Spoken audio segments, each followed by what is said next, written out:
বিদেশি শিক্ষার্থীদের আকৃষ্ট করতে নতুন নীতিগত পরিবর্তন এনেছে নিউজিল্যান্ড সরকার।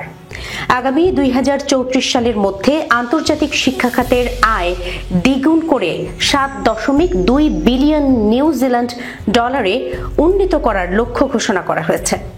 এই লক্ষ্য পূরণে বাড়ানো হয়েছে আন্তর্জাতিক শিক্ষার্থীদের কাজের সময়সীমা এবং সম্প্রসারিত করা হয়েছে কাজের সুযোগ।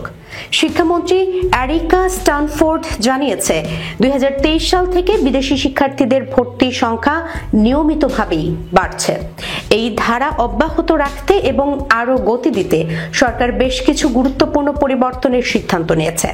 বর্তমানে আন্তর্জাতিক শিক্ষা খাত নিউজিল্যান্ডের অর্থনীতিতে বছরে 3.6 বিলিয়ন ডলার অবদান রাখে। নতুন লক্ষ্যমাত্রা অনুযায়ী 2027 সালের মধ্যে শিক্ষার্থীর সংখ্যা 83,700 থেকে বাড়িয়ে 1,05,000 এবং 2034 সালের মধ্যে তা 1,19,000 করা হবে। নতুন নীতির আওতায় এখন থেকে আন্তর্জাতিক শিক্ষার্থীরা সপ্তাহে 20 ঘন্টার পরিবর্তে 25 ঘন্টা কাজ করতে পারবেন।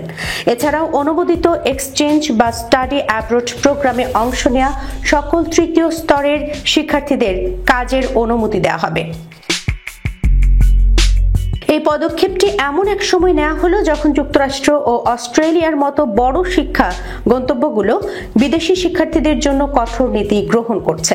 যুক্তরাষ্ট্রে প্রেসিডেন্ট ট্রাম্পের প্রশাসন চীনা শিক্ষার্থীদের ওপর বিশেষ নজরদারি চালিয়েছিল এবং মে মাসে হার্ভার্ড বিশ্ববিদ্যালয়ের বিদেশি শিক্ষার্থী ভর্তির ক্ষমতা বাতিলের উদ্যোগ নিয়েছিল, যদিও পরে আদালত তা স্থগিত করে।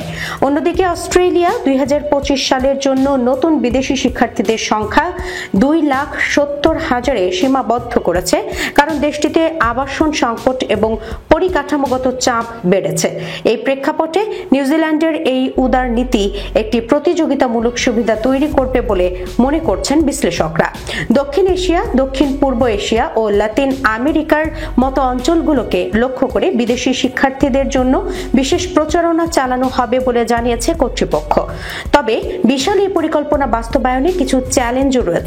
পর্যাপ্ত আবাসন, শিক্ষার্থীদের সহায়তা ব্যবস্থা এবং শ্রম বাজারে অন্তর্ভুক্তির মতো বিষয়গুলো সমানভাবে গুরুত্ব পাবে।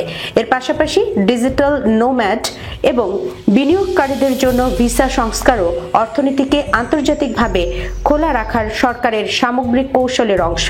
যদি পরিকল্পনা সফল হয়, তবে এটি নিউজিল্যান্ডকে বিশ্বের শীর্ষস্থানীয় উচ্চ শিক্ষা গন্তব্যে রূপান্তরিত করতে পারে, যেখানে আমেরিকা ও অস্ট্রেলিয়ার কঠোর নীতির ফলে অনিশ্চয়তায় পড়া শিক্ষার্থীরা নতুন সুযোগ খুঁজে পাবে।